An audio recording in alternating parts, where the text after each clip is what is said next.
Beautiful people, I think we are now live. It's 3 after 12 Pacific on Tuesday, the 22nd, oh my gosh, of October. Where has this month gone? I'm Bonnie Gillespie, and I am broadcasting through, hopefully, to Facebook, YouTube, and Twitter/Periscope. That's where this is supposed to go. And we're going to talk today about the illusion of control. More specifically, we're going to talk about how when you let go of the idea that you can control things that you cannot control, you actually get a lot more space in your life for all the things that are trying to make their way to you, that your need to control conditions is preventing from getting to you. So those of you who got the Bon Blast definitely appreciate all the feedback. Holy cow. You know, it's so interesting. Oh, by the way, if you're watching in replay, hashtag replay over in the Facebook comments so that I can circle back around and catch your comments if you have questions. I'm going to keep that fan going, even though it's just a little bit distracting on the windblown side of things, because it's, y'all, 90 degrees at the beach in October. We don't have air conditioning because beach has no air conditioning. Why would you have air conditioning at the beach? You need it for days like today. But it's also Santa Ana winds and the fires up in the Palisades. So there's been a whole bunch of like migraine watch and nosebleed watch and just sitting on ice packs kind of watch. Hi, Angelica. I'm so glad you could join in the fun. Good to see you. Okay, good. So it looks like people are starting to show up in all the places. Hello, Laura. Awesome, awesome. Hello, Carlos. So good to see you. So it is a lot. Like the temperature is crazy town. Hello, Deb. So good to see you. All right. The Bon Blast, though. Y'all. Oh, my gosh. The Bon Blast. Laura, I'm glad that I'm sorry you missed the weather. I'm glad that you enjoy this kind of weather. This is like too much for me. Like the reason I live at the beach is because I like a nice 78 degree day. I like a nice 64 degree night. And that's what I get most of the year. That's like 80% of the year. And then when it goes to all sorts of different temperatures and starts to like rattle my nervous system, that's when we have issues. So the Santa Ana winds are particularly fierce, and so we're doing lots of eye drops and lots of like preventative measures to not fly into a migraine. Usually I would book into a hotel, actually. If the weather is this bad, I know it sounds crazy, but I do what's called a heat holiday, and that's because I cannot function if my brain believes that it is boiling. And that's what this temperature does to me, and the dryness does to me. But all the heat holiday hotels that I use are booked. Everything's booked right now. Don't know what's up. But anyway, so I'm here, but I may have to like put things on pause and go get an ice pack to sit on. But anyway, let's see. Great, Richard. I'm glad to know that the Bon Blast came at just the right time. Good. YouTube is coming through, says Petite Quyan. Good to see you. And of course, Laura is over here in Twitter/Periscope, loving Playa del Rey, right, girl? I mean, like beach living is good. Like I'm not going to complain, except for those few days a year when I got to complain because, oh my God, what is happening? Anyway, so no air conditioning, got a fan blowing. I had the shades down up until the very last minute because, you know, the sun is my lighting director and it's bouncing off all that water out there on the Pacific. So it's, makes for beautiful blue reflective light here, which I love, but I had to keep the shades down as long as possible to try and keep this room cool because right after this, I have a membership Zoom for our Aligned Advantage membership. And so those of you who will be joining me for that at the top of the hour, I'm really looking forward to digging in on the November calendar with you and talking about all the cool stuff that's coming so that we can put all your advantages to work from the woo-woo side of things. And if you don't know what I'm talking about and you're like, oh, I want to do that, then come on over to BonnieGillespie.com, poke around. Actually, the store is the better place to go. I think I have May here.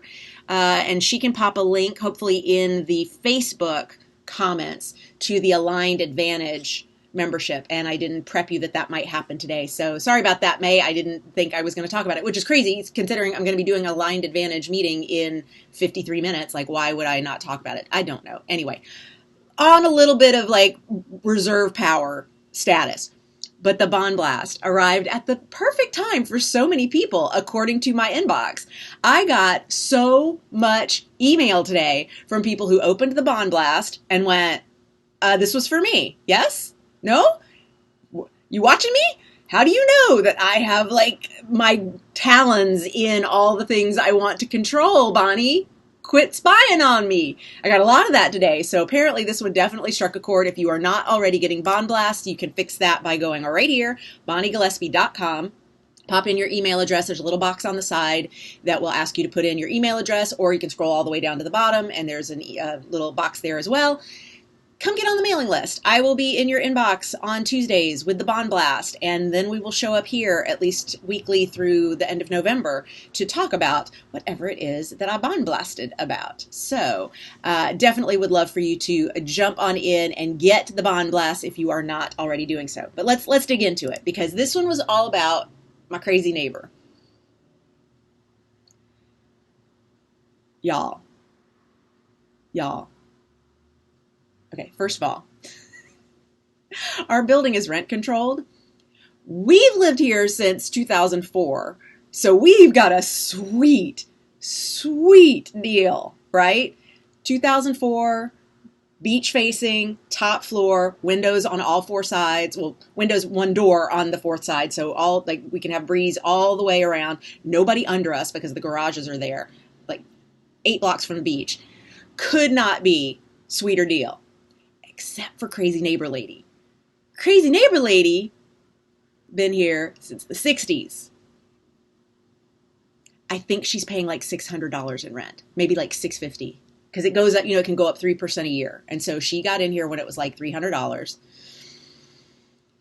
right? Okay, so she's kept every newspaper, coupon, article from Reader's Digest that she's ever cut out and saved, like in a huge stack in her house. She's got a bajillion plants, and she has a very specific need for how everything is around here. And I think that the reason we didn't click when we first moved in was because upon moving in, she let us know, you need to give me your keys.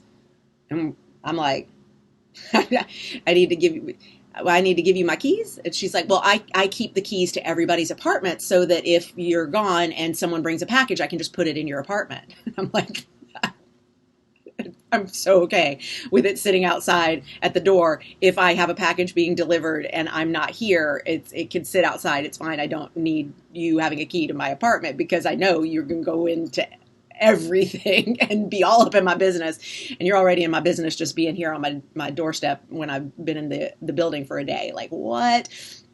But when I refused to give her my key, it's like a war began. And I'm like, we don't need to be best friends just because we live next door to each other. It's okay. We're not even next door. She's like down the building, but she is like officially in charge of the building.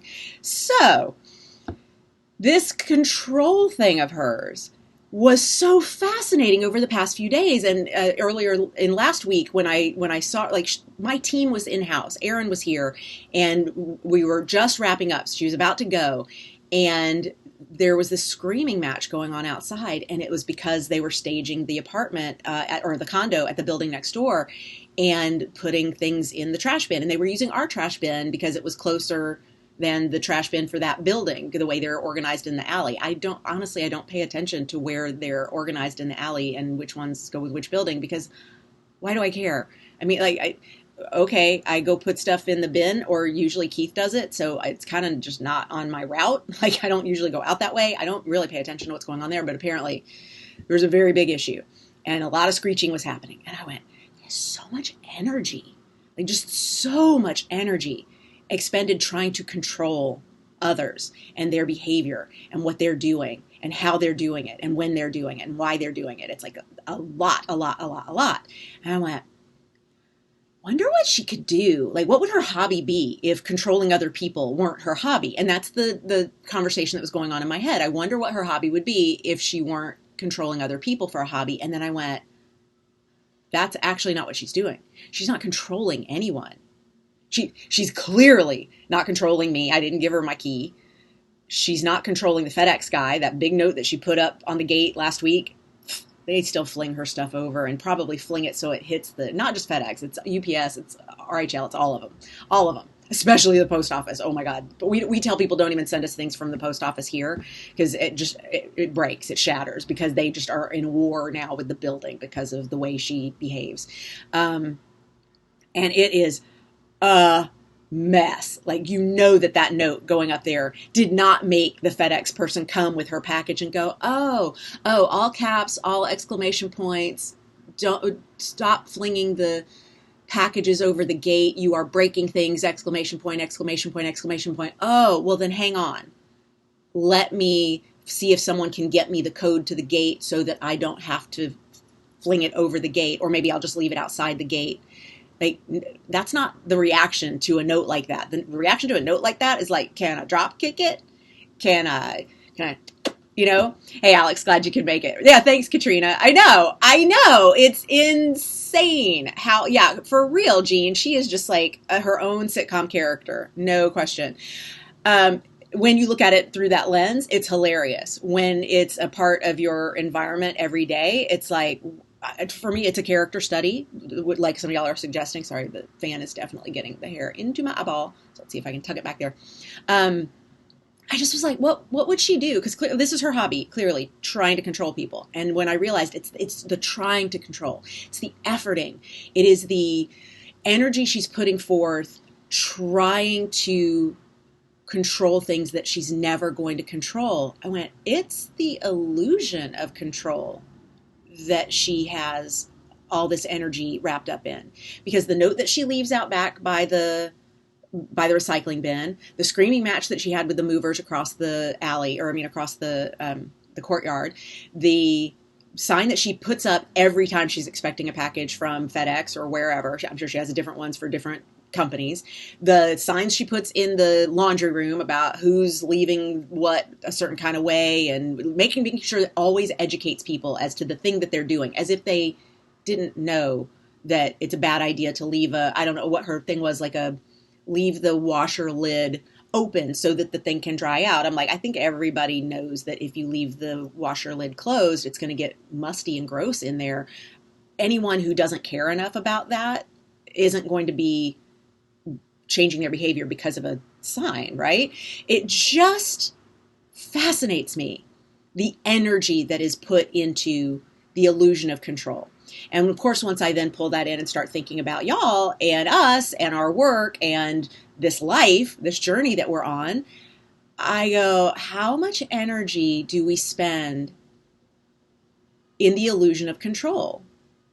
Thinking that if I force things to be handled a certain kind of way, I will get the life that I want.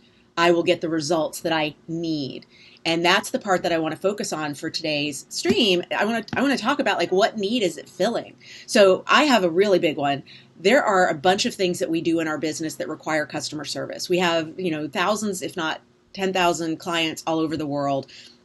There are a ton of people always reaching out to us, looking for help, needing information, people who are paying customers of products who can't get something downloaded, lost their password, they don't know how to clear their cache, they don't know how to, dump their cookies. We got to walk them through. Like, there are certain things that are, and a ton of like, quick question, Bonnie, quick question. And then a big long email about personal private things that I'm like, this is not a quick question. This is, you want to coach with me and you can apply over here if you're in one of our programs. Like, we have certain templates that we use to answer the most common questions because we get them every day. So we have templates. And when someone on the team doesn't use a template, I feel myself going, we have a template. Why didn't you use a template? We have a template. Why aren't you using the template? The template spells out everything. All the words are right there. You didn't have to reinvent this. You didn't have to rewrite this. Why didn't you use the template? And I go, oh, that's that same energy. That's that exact same energy, the illusion of control. Because you can have all the templates in the world and there are still human beings involved, which means there will be error. Or you automate things and there was error in setting up the automations so things don't work the way they're supposed to. And someone's going to be in the inbox going, my thing doesn't work. And that is a thing that then we have to deal with. And that's just a reality of running business. But my need to go, why didn't we use the template? Why didn't this work this way? Is all illusion of control. Now, I'm not saying don't have systems. I'm not saying don't have a ritual of going around and checking the casting sites and doing your submissions and filling your show Bible and working out on your craft. Like, these are all things that I want. These are all things that you want. These are all things that are good for you. But what I'm saying is, when those systems break down, because they will, you kind of have two choices. One of them is to lose your shit because things didn't go the way you think they should go. And the other is to go, okay, do we need to tweak something? Do we need to have a conversation about why this works this way? Do we need to revisit the system? Can we just let go? Like, does it really matter? Does it really matter? Does it really matter? And that's the one that I want to focus on today. Does it really matter? Not to get into too much existential, crisis territory here, but does it really matter? How much of the things that you need to be a certain kind of way really matter? What kind of examples, hi Keith, I see you. What kind of examples do you have from your own life of places where you try to have control over situations where you could, like, where did you see yourself in the Bond Blast today? Because I got a lot of email about people seeing themselves and feeling seen by me. I would love to know, what are some examples of places where you feel yourself getting twitchy if you don't have control? Because I'm willing to bet more times than not, you don't have the control anyway. You have the illusion of control. You have the effort that you're putting in to get control. And I wrote down a few things that I want to make sure that I talk about. And I know there's a lag, so I'm going to keep talking while y'all type, hopefully. Oh, I love this. This was actually, the struggle to hold on to all the things is a constant struggle. That need for control, that perfectionism, that it's different for every person, but that level of anxiety of controlling things is something that has to be maintained regularly. That's a lot of energy. The energy of letting go happens one time. It's the energy of fuck it. It's the energy of, okay, and like, how do we let that go? So Katrina, what in your relationship do you try to control? Like certain things or just the relationship period? Alex, in dance class, when people don't pay attention to what the teacher says and support the other students. Alex, I'm going to tell you, girl, we would have fun in pole class because, well, for lots of reasons, but let me tell you, I became so obsessed with people not listening when the instructor would say, take off your rings because they ding the pole. So take them off. And then people wouldn't. And the instructor didn't care enough to say, no, really take them off. She would just like, whatever, I can't be bothered. I said what I'm supposed to say as an instructor here. If they're not willing to take it off, I'm not going to go police that. I would police that. I would go like, you're supposed to have your rings like put away. And I'm like, it's totally upsetting my experience in this class because those girls over there chatting or taking pictures. Oh my God, taking pictures in my workout, not okay. Or don't put their shoes in the cubbies or whatever. And I'm feeling like Susie Policy over here, which interestingly enough was my nickname when I worked at Chili's in the 80s because I was Susie Policy. I knew all the policy and I wanted to make sure everybody else knew all the policy all the time. Where did that come from? A need to control the environment as much as possible so I would feel safe. Why do I not feel safe in this environment? Then becomes the bigger question. Why do I not feel safe? Now, in dance class, why do I not feel safe in dance class if people aren't paying attention and aren't supporting the instructor and the fellow students? That actually can be a safety thing. We're supposed to spot each other. We're hanging upside down from poles. Like, these are like serious tricks that we could like fall and break our neck. Like, this is the control that actually is pretty important. So I stopped taking classes with people that I couldn't trust with that sort of thing, or I would never be near them so that we would have to spot each other because I'm like, I don't trust you to spot me because I don't trust you to like stop talking about eyelash extensions for a fucking minute. Sorry, that's a very specific person who could not stop talking about eyelash extensions in every class. But point is, yes, that whole thing of why do I not feel safe? Why does crazy neighbor lady not feel safe if the garbage isn't handled a certain way, or if her mail isn't handled a certain way, or if the comings and goings of other humans doesn't stay within her policing. Like what is it that makes her not feel safe about her living situation, that she needs to monitor all the things? Really ask that question. Kimberly says, for me, it's knowing, oops, it scrolled, when it's worth it and when to try and let go, full stop. So what do you use to measure that? Kimberly, I'd love to know. What is that measurement for you? What do you look for? Like, is this worth it? Is it like, what do you check?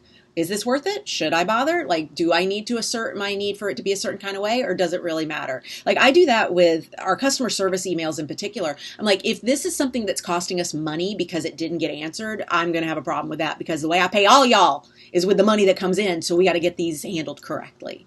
But if it's something from non-buyer, tire kicker, freebie seeker, somebody who's trying to get something for free and it's not working, and man, my free thing's broken, I'm mad at you because you took the Facebook group on hiatus and you stopped paying people to take care of the Facebook group because you need to pay them to take care of this thing you're building over here, and man, I want my free thing, lady, give me my free thing. I'm like, your rage can be placed on any other group out there that is not giving you an opportunity to talk about whatever clearly you need to be talking about at Facebook, but we're not going to spend customer service time on that. Katrina says, I'm learning to not do all the emotional work anymore. Yeah. Susie Policy, that's me. Susie Policy. Hi, Susie Policy. I could still tell you at Chili's, white on right for the salt and the pepper.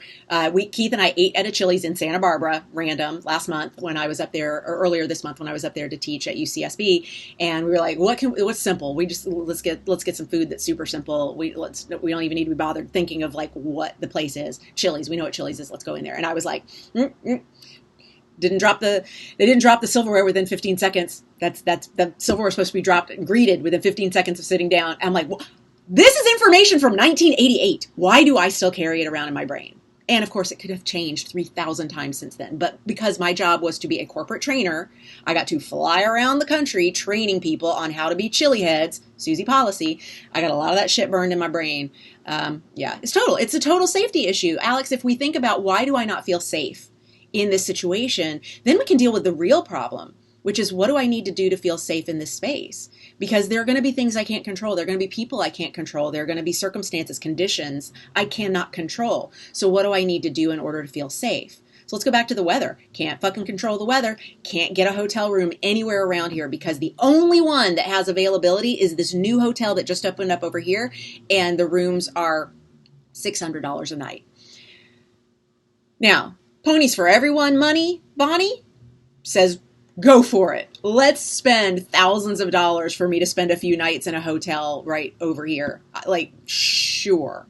But Ponies for Everyone money, Bonnie is not in charge right this second. Therefore, I'm going to figure out how to make this work, which means being really mindful of how can I keep the room as cool as possible, as long as possible, and what am I going to do between this broadcast and my class that I'm running at 1:00 from this exact spot. And it's going to be leave this room, take the shades back down, leave this room, get that fan going again to really whirl through and cool as much as I can, go get an ice pack and put it on my spine, and then put another one across my neck, and this drops my temperature so that I can stay on and focused enough for the class that I have to run at 1:00.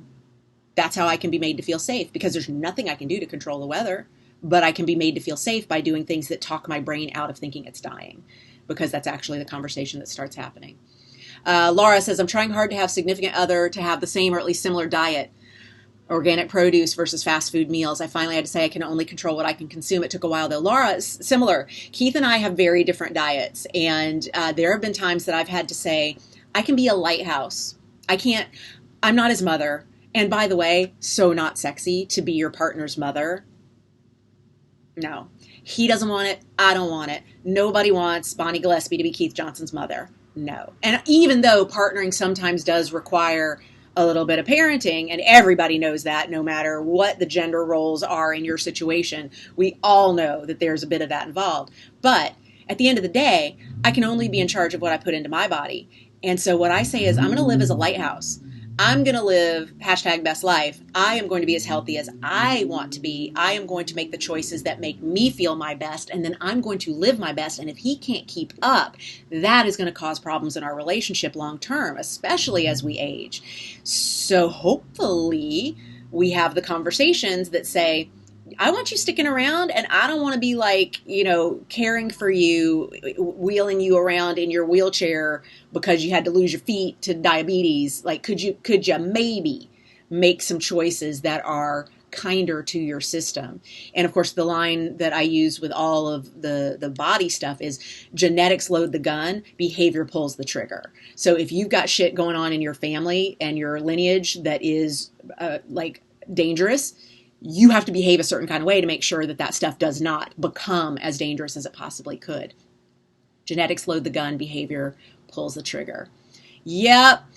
Kimberly says, I think it's the idea that if this rule doesn't matter, what rules do? Well, right? That's why I said it. It could be pretty existential if we get around to it. Mm-hmm. Brooke, when you're producing, what kinds of things do you have to release control over? Because obviously as producer, it's part of our role to have control over a lot of things. So there's a certain amount of that you can't release because it's your job. But what that means for me is surround myself with people I trust to do their jobs, and then trust them. Make sure I got the right people hired. Trust them to do the job that I hired them to do. And then if they didn't, or if they could have done better, that's what the postmortem is for. That's why we talk after every big project. What did we do wrong? What could we do better? What did we do right? What can we celebrate? We always have those conversations. And sometimes it means this is the wrong person on the team for this job.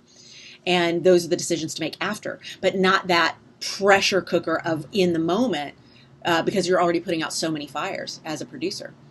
Kimberly says, when I've taken a deep breath and it's still bothering me, I usually go ahead and give it energy. Yeah, because Kimberly, it's not going to get stopped. When you've gotten into that mindfulness, that presence, and you've dropped in and you've gone like, okay, yeah, this isn't going away. Here's a phrase that I use, Kimberly, you'll really like this one, I think, and hopefully a lot of you will be able to use this.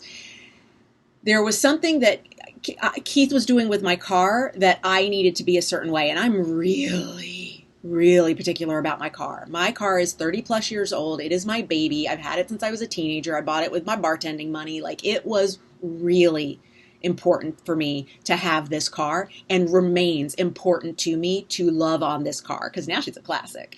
So I love my baby Tic Tac, and I really take care of her. There was something that Keith was going to do a certain way, and he said, it'll be fine. It'll be fine. And the thing is, he's right. It will be fine, but I will not be fine. And that is the language that I started using. When he said, I'm going to do this, it'll be fine. And I went, yeah, you know what? It will be, I won't be. And since I won't be, I need you to do it my way. And then there's no argument.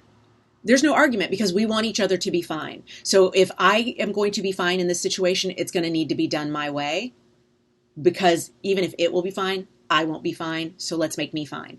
And that really comes down to that awareness of, do I feel unsafe? And that's why if I could talk with crazy neighbor lady over here, I would say, but you can't talk to her. She's crazy. If I could talk to crazy neighbor lady, I would have a conversation with her about, why don't you feel safe in your world? I mean, part of that, I'm sure, has to do with living in the exact same, 600 square foot apartment since 1960 something. And driving, by the way, the fattest, newest Mercedes every year, because she turns over a different one for her lease every time. Because, of course, she has all the money in the world to spend on a Mercedes lease because she pays nothing in rent. I'm like, where don't you feel safe? And how can we soothe that so that these other symptoms don't become so bothersome? Yeah. Yep. Alex says, I also wonder if it's some addition of why I'm off myself, because control over other people is off our own self. It's an awareness or an indicator of something's off in me. I like that. Like Brene Brown's blame versus guilt. Was it shame? She does so much stuff. I love her. Yeah, Becky, road rage is a waste of energy. And let me tell you how I fixed that. Because when I was in my 20s, I had like crazy road rage, especially in LA. And I had it even when I was in Athens in grad school and Atlanta before that. So whatever. I just, in my 20s, I had a lot of rage, period. A lot of it came out on the road. Here's what I did to fix that. I assumed that the person who just cut me off is the casting director I'm on my way to audition for. Woo! Watch how that changes my behavior. I assume that the person driving like I don't like them to drive for whatever reason is my dream agent, my target casting director, the director of my next major project, someone that I am going to have to get along with in the real world very soon. And I can't let this energy be our meeting point. It works. It freaking works. So try that. Try that. Let's see what else. Let's see. Yep. Cool. Florence Givens, this is from Katrina, says, stop raising him. He's not your son. What my friend Faith has a joke that she used years ago when she was doing stand-up. She said something about how I have this boyfriend, but really all that means is I'm the single mom of a 30-year-old boy. And then she went on to joke about all the things that she's like trying to teach him how to put the lid down on the toilet. And he got it right almost every time, and all this kind of stuff. And I'm like, yeah, at some point, partnering is being a single parent to a man-child, but, or woman-child. Everybody's got their own person that needs a little more, come on, adult with me. It's fun. Like there's always one who's way more adulting than the other, but I was adulting when I was 3. So it's actually very good for me to have a partner who is a kid because he reminds me not to take things all so seriously because I could take everything way too seriously if I'm not careful. Yes. Brooke says, I guess I try not to micromanage when producing. Right. The trust is hard. I'm usually performing as well as producing, so I struggle with when, how, switching hats. Yeah, but Brooke, that's part of your job. You have to be able to switch hats or else actor you is going to do a really shitty job for producer you. And so both get disappointed. So that ability to compartmentalize is a special skill that must be developed. Yeah, JC, Atlanta is seriously up there with road rage. Like I remember going, okay, that's an LA thing because LA is crazy. And then I was like, oh, no, wait, this is very real. This is happening in Atlanta. Like there are people who are like insane running each other off the road and trying to fight. Yeah, I know. Atlanta traffic, no joke. Becky says, I always tell hubby, maybe he just lost a parent or found out he has cancer. I try not to go that negative, but Becky, you and me have had this conversation before about if I give you something, you find the way to go, here's the dark side. And that's a special skill you got, girl, because if we can go to the positive, which is this is someone that I want to do miraculous, beautiful, wonderful storytelling with, maybe it's a little kinder to everyone involved. Like, don't wish cancer on people. I know you're not wishing cancer on them, but even having that thought is, it's a dark one. It's a dark one. Yeah. So another thing that I wrote down that I wanted to share with y'all. Hang on. Okay. This is where we get into the how of it. And this was a line in the email that actually someone wrote in and asked if she could make, Jennifer wrote in and asked if she could make a little image and put it up on Instagram of this quote from my email. And I'm like, of course, I'm always happy when people do that. Just tag me so I can share it too, because I don't have time to build those things. So I love it when y'all do. It's awesome. And it was about if we could detach from how we get what we want, we're way more likely to get what we want. And this is true in life. We are way more likely to get what we want when we're not so attached to the how that it comes to us.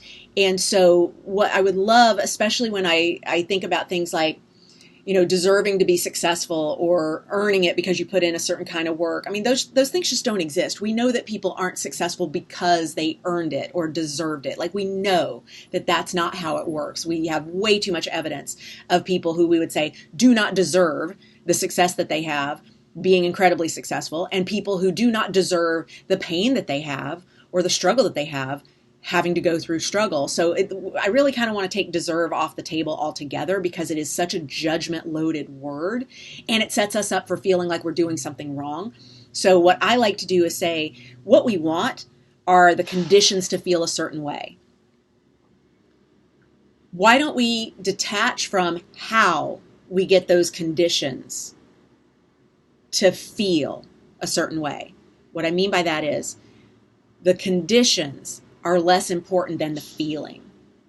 So if what I want to feel is safe where I live, what kinds of things that I do control can I put into place so that I have the feeling that I want? And so this is one where money is a big one for this one. I want the freedom that money provides. Because money allows me to pick up and go and be wherever I want and get there in a way that feels like luxury. And it allows me to not have to have my schedule scheduled down to the minute. It gives me a lot more space. It gives me a lot of freedom. It gives me a lot of energy freed up to invest the way I want to rather than the way I think I have to. That's what money does, right? For me. Well, then how do I get those feelings before the money's in the bank? Oh, I wall off days on my calendar that I will not see clients. I wall off hours within days that I do see clients and call those hours me time. I chunk my schedule so that I have blocks of space and time with the freedom to do the things that I want to do and not always be held to the next meeting, the next meeting, the next meeting, the next meeting. That allows me to achieve the thing that is the why I want the money. And then the energy of being in that freedom and that grace and that flow and having that space in my life, what do you know? It attracts money. So it's like we got the order of operations wrong. It's like we have the order of operations wrong.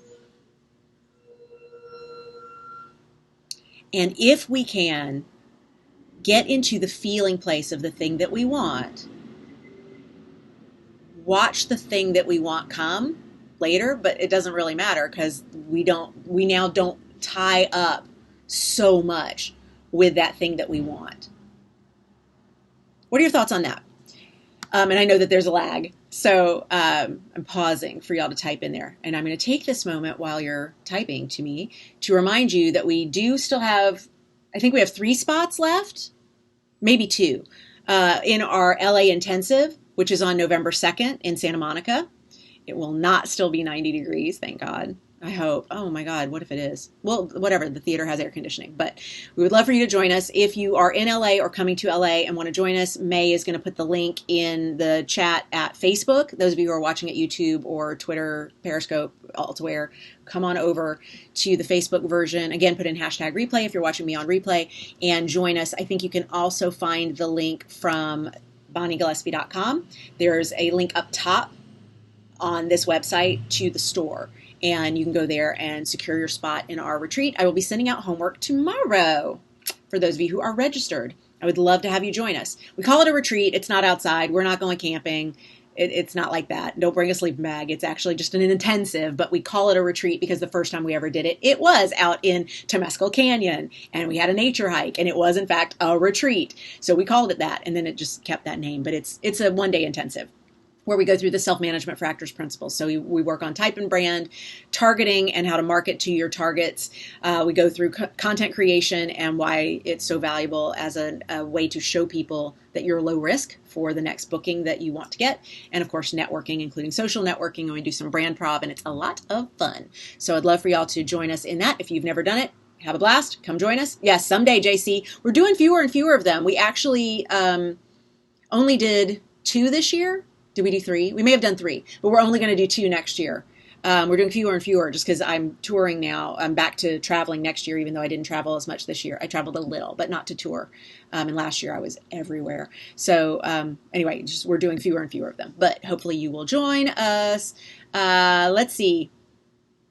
Laura says, I tell everyone in my environment who complains about someone else's behavior that something, hey, you don't know them, you don't know what's going on, so don't judge. Yeah, that's great. That's a great way to kind of do, I think, what Becky was talking about without necessarily assigning them something so negative. It's just we don't know. We don't know what's going on in somebody's life. Ever, ever, ever, ever, ever. We barely know what's going on in our own damn lives. How can we know what's going on in everybody else's lives?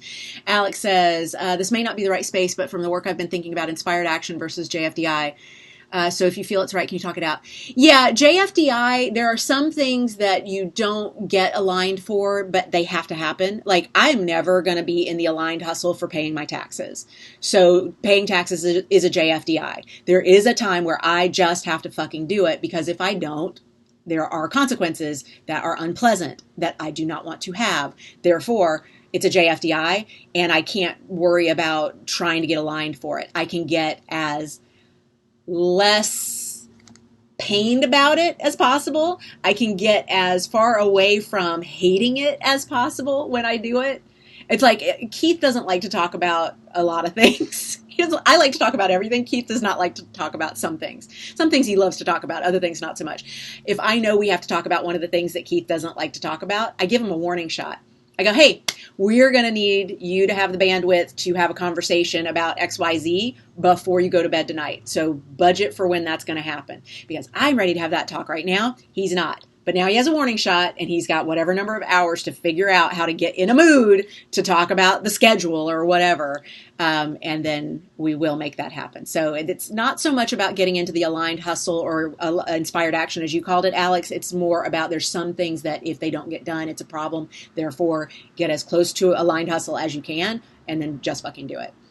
Thank you, May, for putting in the link for our retreat, aka One Day Intensive in LA. That will be on November 2nd. Challenging to be happy anyway, but getting better at it. Jean, here's the deal. The only thing you control is being happy. And you can control being happy in any condition. It's entirely up to you. So when the one thing you control is how is my response to the things that are going on in my life that I may not like going to feel? That kind of control is all you need. Because if I can control that I feel happy, and yeah, I don't like that. Yeah, that was unpleasant, but I didn't let it come in and wreck my day. That's power. That's control. That's unfuckwithable enoughness right there. And that's the only thing that we can actually control is our reaction to the things that go on in our lives. Natalie says the money one is such a biggie. Looking for a new survival job, exhausted from searching and applying, started looking for sugar daddy apps. My hair is crushing it today. Really? Oh, thank you. I had to use some dry shampoo because it was feeling like a little on the greasy side of things because I used this bath salt thing last night that even though I soaked and shampooed and everything, like when I got up, I was like, what happened to my hair? And I was like, oh, those bath salts had some kind of like oil that my hair didn't like. But so good. So yay. Good. Thank you, darling. Always appreciate that. Hun, Natalie, you know money is always a charged topic. It's really tough to take down the charge about money, but that's part of the work is getting to a better feeling place about it because you're too far away from the solution when you're so jacked up about the problem. And the problem and the solution don't live close to each other when you're way on that end of the problem. You got to get to a place where you're a little more optimistic about what's possible. And that is to remind me that I need to take a break, get some water, get an ice pack, close the blinds, and start our class at 1 o'clock for Aligned Advantage. So I'm going to wrap up on these comments right here, but I'll be back next week. And go here to get on the mailing list, BonnieGillespie.com, so that you can get your Bond Blast in your inbox. Natalie, I'm going to recommend that you go look at an article on my blog, BonnieGillespie.com, called Money is Not Your Problem. And I know you hate it already. I want you, though, to go read Money is Not Your Problem. It is a really good piece that I wrote about how to reframe this. There's also one called Money is on its way to you right now. And I want you to read that one as well. So that's your assignment. Go read Money is on its way to you right now and Money is Not Your Problem. And Jean, being sensitive to it some days and other days not, that's all in your control. Your being sensitive is all you. And so what I do when I feel myself being sensitive is I go, ooh, I'm extra sensitive. And then I look at the calendar and see what sign the moon is in. Because if the moon is in a water sign, I'm like, yep, I'm definitely extra sensitive today. And then I go do things that work better with that kind of sensitive energy. I dream, I come up with ideas, I write things, I soak in the tub, I do stuff that works with the sensitivity rather than pushing against it. Because why? Why push against it? That's no fun. That's no fun. Yep, for sure. You're welcome, beautiful people. Yes, that's the idea. You have to get to a place where you can be less stressed out about the circumstances that you don't control anyway. Because here's what I know, and we'll end on this. You're not getting any closer to having it all controlled by putting more energy into trying to control it. You know that, right? So for the money example, yeah, but the less money I have, the more stressed I am. I'm like, quit looking at that. Quit looking at your bank account then, because that is not helping you. It is not helping you. Oh, May, put the links for you in Facebook. So those of you who are watching elsewhere, if you come over to the Facebook comments, the links are in the comments for both Money is Not Your Problem and Money is on its way to you right now. Thank you, May. I appreciate that. Yeah. Team bond. Whoop, whoop. Thank you so much. You're getting in the tub tonight, Deb? Good call. Good call. Do it, girl. Good. Really take care of yourself. Really nurture yourself when you feel yourself in so much pain about a condition that's not a certain kind of way. Get into a place where you can feel any kind of better about it. And if you can't feel better about it, start thinking about something else. Because the energy of stress and strain about it is not what brings along the fix, ever. And if you need a reminder, just think of I should have taken a picture of it. I probably still could go out to the alley and take a picture because she used a freaking roll of tape to put up you're not washing your dishes before you recycle them or what, I don't know what anyway. Really think about that energy and think about what you could do with that energy instead. Because that energy better spent comes up with creative solutions. That energy better spent makes you feel better. And when you feel better, more solutions rush in from the universe and everywhere else. Because there's always so much conspiring to help you. But you got to put yourself in a place of alignment to receive that. All right. My pleasure, Marie. I'm glad you could join in. Good to see you as always. Love you, beautiful people. Thank you so much for joining in the fun. It is so good to get to share this time with you. Stay cool, stay safe. If you're near the fire, stay safe in general because it feels good. But remember to ask yourself, when I feel the need to have control, ask yourself, what do I actually need? Am I not feeling safe about something? And deal with that issue rather than the symptom. Deal with the cause, not the symptom. Deal with the cause, not the symptom. And the cause is that your resting state of enoughness needs to be fortified. Work on that. You can join me to do that. May will put a link in here to get on the wait list if you would like to join us for the next time we open the 100-Day Challenge, Getting Gear for the Next Tier, which is also known as now the Enoughness Project. And we are making a lot of changes. And I am so excited to roll this out to you for 2020 because, oh my God, it is insane. I did so much cool work on this over the past few days, and I'm blown away by the feedback that I'm getting already. It's going to be amazing. I'm super, super excited. See how I lit up about that? Go find anything that lights you up like that when you feel yourself stressed about anything that does not light you up. Come get on the waiting list if you'd like to join us when we reopen in 2020. And until next time, stay ninja. Love you, beautiful people. Thanks for joining me. Bye.